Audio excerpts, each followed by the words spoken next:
Hari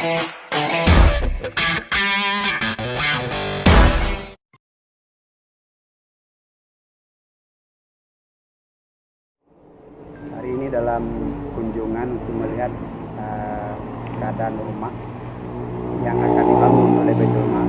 Yang pertama tadi baru kita selesaikan di Tanjung Tani. Di sana adalah rumah terbakar yang pemilihan siapa tadi? Artinya yang guru honorer itu. Dan kita lihat kondisinya memang harus dibangun baru. Tapi karena kita sebenarnya kita membangun segera, karena regulasinya belum selesai, artinya belum kita bisa cairkan. Tapi di lapangan kita ada solusi ya, hasil musyawarah dengan perangkat desa sana. Mungkin orang bisa mentalangi daripada dana-dana yang dari desa, yang insya Allah mereka itu akan terus membangun. Ya kita nanti akan membayarnya sesuai dengan mekanisme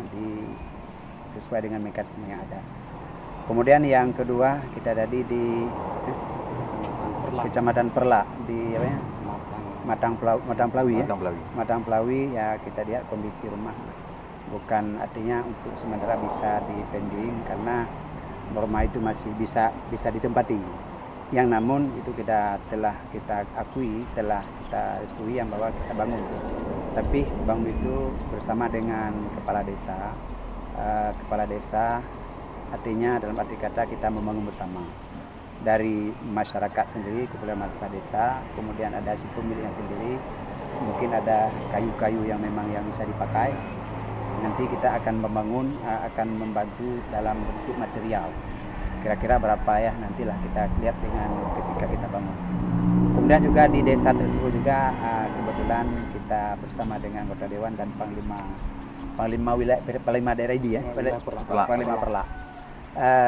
Kemudian oleh Panglima wilayah Perla itu menunjukkan satu rumah yang kondisinya lebih memprihatinkan daripada rumah yang pertama kita lihat tadi.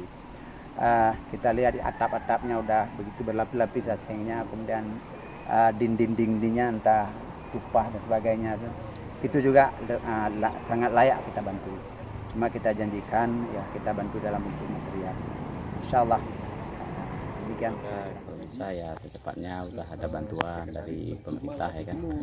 Rumah ini bisa dibuatlah semi permanen supaya kami pun ada tempat tinggal, karena selama ini masih numpang tempat tinggalnya, tempat di tempat orang tua untuk sementara. Jadi kami masih bingung juga ya gitu. Jadi berharap ya insyaallah secepatnya lah ada bantuan gitu, bantu-bantu.